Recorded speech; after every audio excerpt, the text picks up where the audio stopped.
ایک آواز کے معزز دوستو، محمد اویس کی جانب سے السلام علیکم۔ کیا آپ جانتے ہیں حضرت علی کی شان میں کون سی وحی نازل ہوئی اور اس کا مفہوم آپ صلی اللہ علیہ وسلم نے کس طرح اور کس جگہ بیان کیا؟ اس کے علاوہ اہل سنت اور شیعہ علماء اکرام اس کے بارے میں کیا خیالات رکھتے ہیں؟ آئیے تمام روایات کے پیش نظر واقعہ غدیر خم کا خلاصہ بیان کرنے کی کوشش کرتے ہیں۔ اللہ تعالیٰ کی طرف سے بھیجا گیا پیغام، جس کا ترجمہ اے پیغمبر آپ اس حکم کو پہنچا دے جو آپ کے پروردگار کی جانب سے نازل کیا گیا، اور اگر یہ نہ کیا تو گویا اس کے پیغام کو نہیں پہنچایا، اور خدا آپ کو لوگوں کے شر سے محفوظ رکھے۔ اہل سنت کی متعدد کتابوں نیز تفسیر و حدیث اور تاریخ کی تمام کتابوں میں بیان ہوا ہے کہ مذکورہ آیت حضرت علی کی شان میں نازل ہوئی۔ ان احادیث کو بہت سے صحابہ نے نقل کیا، من جملہ ابو سعید خدری، زیدی بن اکرم، جابر بن عبداللہ انصاری، ابن عباس، براء بن عازب، حذیفہ، ابو ہریرہ، ابن مسعود اور عامر بن لیلہ۔ اور ان تمام روایات سے بیان ہوا ہے کہ یہ آیت واقعہ غدیر سے متعلق اور حضرت علی کی شان میں نازل ہوئی، اور ان میں سے بعض روایات متعدد طریقوں سے نقل ہوئی۔ مذکورہ بحث سے یہ بات اجمالاً معلوم ہو جاتی ہے کہ یہ آیت شریف بے شمار شواہد کی بنا پر امام علی علیہ السلام کی شان میں نازل ہوئی، اور اس سلسلہ میں شیعہ کتابوں کے علاوہ خود اہل سنت کی مشہور کتابوں میں وارد ہونے والی روایات اتنی زیادہ ہیں کہ ان سے انکار نہیں کیا جا سکتا۔ ہم یہاں تمام روایات کے پیش نظر واقعہ غدیر خم کا خلاصہ بیان کرنے کی کوشش کرتے ہیں۔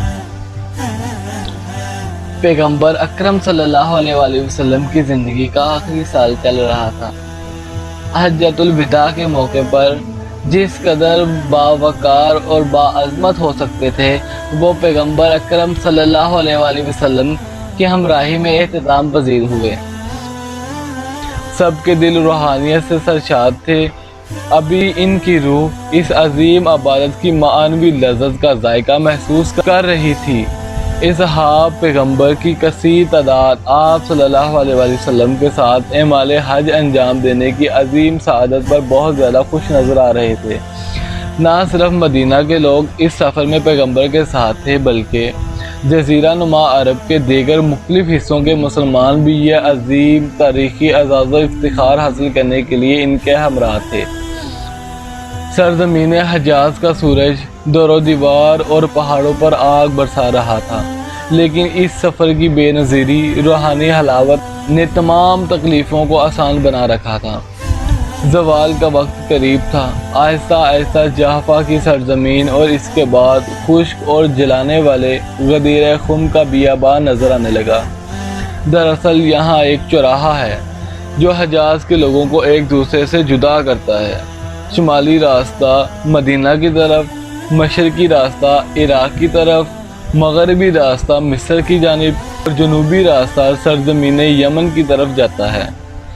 یہی وہ مقام ہے جہاں آپ صلی اللہ علیہ وسلم آخری اور اس عظیم سفر کا اہم ترین مقصد، اہم ذمہ داری کی بنا پر آخری حکم پہنچانا چاہتے تھے۔ جمعرات کا دن تھا اور ہجرت کا 10واں سال تھا۔ 8 دن عید قربان کو گزرے تھے کہ اچانک آپ صلی اللہ علیہ وسلم نے سب کو ٹھہرنے کا حکم دیا۔ مسلمانوں نے بلند آواز سے قافلے سے آگے چلے جانے والے لوگوں کو واپس بلایا، اور جب تک پیچھے آنے والے لوگ بھی پہنچ گئے، اور ساتھ ہی نماز ظہر کا وقت ہو گیا، اور مؤذن نے اللہ اکبر کے ساتھ نماز پڑھنے کی دعوت دی۔ لیکن فضا اتنی گرم تھی کہ لوگ اپنی اباہ کا کچھ حصہ سر پر اور کچھ حصہ پاؤں کے نیچے رکھنے پر مجبور تھے، ورنہ بیابان کی گرم ریت اور دھوپ لوگوں کے سر اور پاؤں کو تکلیف دے رہی تھی۔ اس صحرا میں چند خشک جنگلی درخت تھے جو گرمی کا سخت مقابلہ کر رہے تھے۔ چند لوگ انہی کچھ درخت کا سہارا لیے ہوئے تھے اور انہی درخت پر ایک کپڑا ڈال کر سائبان بنا رکھا تھا، لیکن سورج کے جلا دینے والی گرم ہوا اس سائبان کے نیچے سے گزر رہی تھی۔ بہرحال ظہر کی نماز ادا کی گئی۔